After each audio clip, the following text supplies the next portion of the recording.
You just got engaged and you're wondering, how do me and my fiance prepare for our marriage? How do we prepare for the honeymoon? Let me give you some things to think about. First of all, I highly recommend some great premarital counseling. Most premarital counseling, they just take 1 week to talk about sexuality, and I don't think that's enough, particularly in our day and age.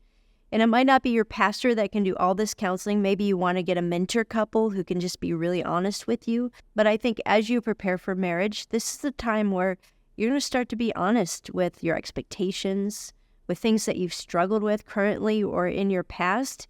You want to share about things like traumas that you've had. And it doesn't mean you have to solve everything, but I think the more you know going in, the more prepared that you're going to be. The second thing I would recommend is get a couple really good books that you can read together that can help you communicate about sexuality and have the right expectations. So a few that I would recommend, one is The Celebration of Sex for Newlyweds by Doug Rosenau.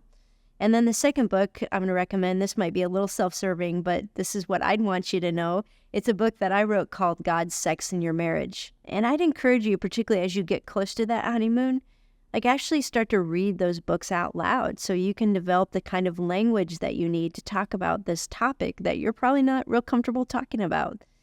And then finally, I would encourage you to go into marriage with a journey perspective. Like, the best sex of your life shouldn't be on your honeymoon in the first year of marriage. It actually should be something that you work toward over time. And a lot of times in that first year of marriage, you can encounter some roadblocks or hurdles. Don't be discouraged. Address those hurdles, but continue to remind each other that you're in this for the long haul and that you're building something that's going to just become more precious with time. Now, engagements can be anywhere from a year long to just a few months to a few weeks. And I think it's important to understand that in those early days of engagement, let's say the wedding is several months off, you want to do the work of maybe talking about your sexual past with a counselor, because those are things that are going to take more time to work out.